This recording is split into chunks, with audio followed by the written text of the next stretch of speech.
The purpose of this video is to get your first steps in preparation for the annual ACCESS 2.0. It's the annual test for English learners and English language acquisition.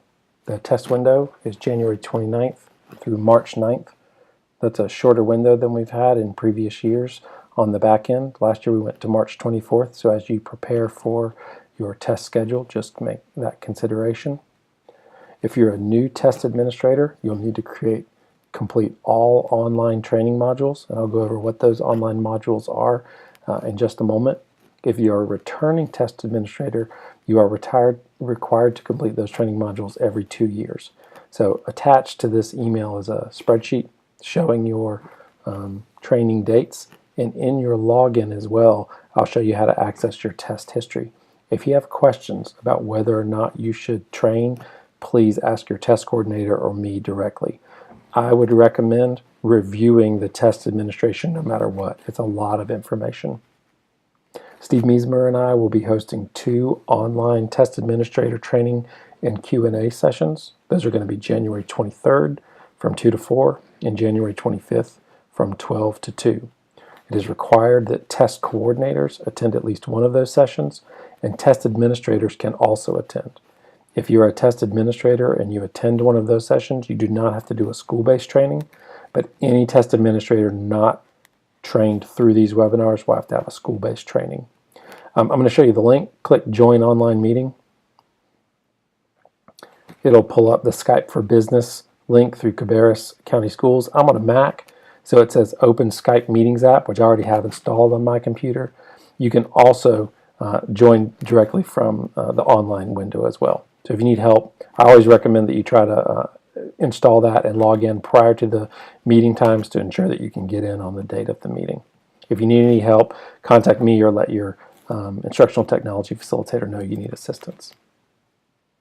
If you're a first-time user and you don't have access to either system, WIDA US or WIDA AMS, both of which I'll go over later, there's a link in the email that you can click. It'll pull you to a Google form. You can request credentials there, and we'll make sure we get you in the system. If at any time you need help, just email me as well. Steve Miesmer can help, but both of us will be here to support you in whatever you need. From time to time, people have questions just around logistics, technology, test. What about the tiers? There's just a myriad questions. So there's a feedback and questions form that you can click on. It's through Cabarrus Apps. When you click on the form, it'll open up in your browser.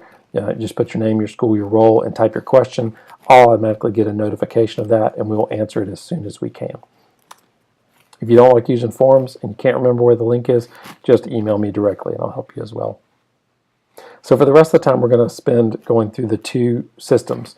WIDA US is the training site, and WIDA AMS is the implementation site. So all your training happens through WIDA US, and the actual taking of the test, printing tickets, looking at scores happens through WIDA AMS. So we're going to start with WIDA US. First things first, let me log out. It may help a little bit.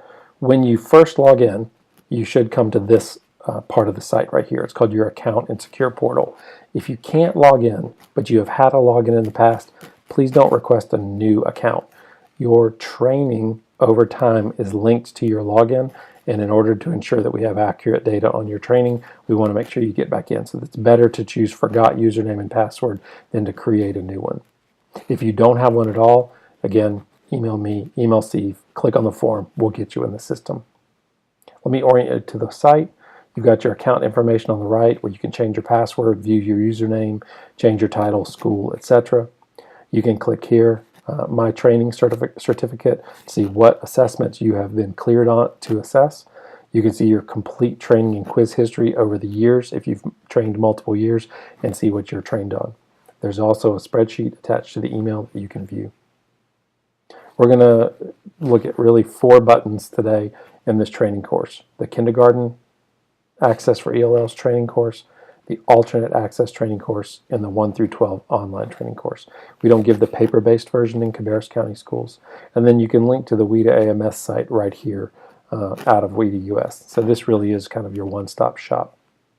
Let's start with the online, grades 1 through 12. It's where most of our students get assessed. Once you click on any of the training buttons, You'll see that you've got navigation across the top. The home button tells you what you're getting ready to do, what you do to prepare for the test. You can see there's a training overview, ordering of materials, which in Cabarrus County Schools is handled by your test coordinator, district and school. You can see administering the test, monitoring progress, what to do afterwards, the different domains, listening, reading, speaking, and writing. This will take you through videos and practice to know how to give those different versions of the test.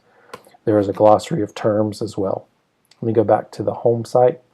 On the right, you'll see some key resources. There's the test administrator manuals, accessibility and accommodations supplement, links about WIDA AMS, which will have videos on how to navigate the WIDA AMS site, technology user guide, the script, and then a non-disclosure agreement. Let me just say, every test administrator needs to complete and sign the non-disclosure and user agreement and keep it on file at the school.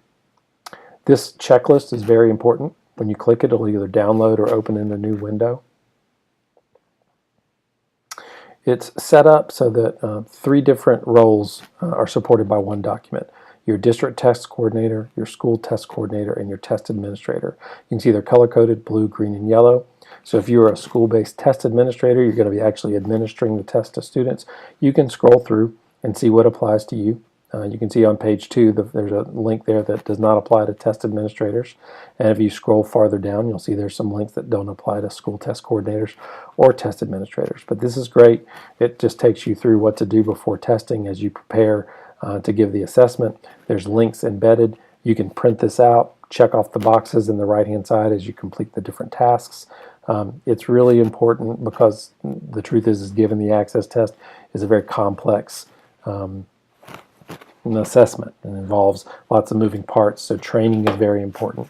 So it's a big help to have that. I'm going to close that window. Let me go back to the My Account and Secure portal. We just took a look at the online grades 1 through 12. Now we're going to look at kindergarten. Our kindergarten test is automatically paper and pencil. So it's the only test that we give paper and pencil, but you can see that the navigation is the same. You'll go through preparing, testing, and what to do afterwards, and then you'll take a quiz for that. And then lastly, let's look at the alternate access test. The alternate access test is for students that have significant cognitive disabilities.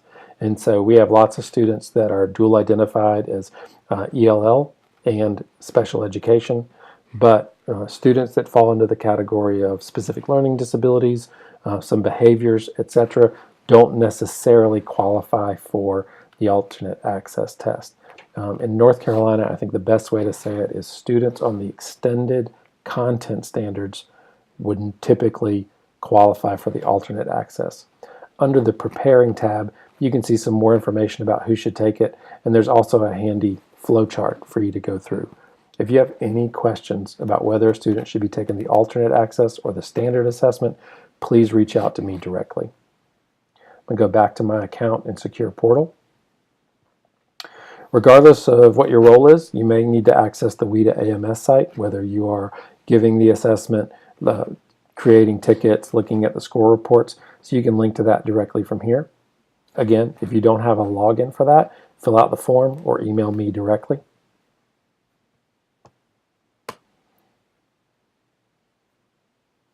Let me get logged in. You've got some public test resources, so before you go any further, just scroll down. There's some test demos and sample items and test practice.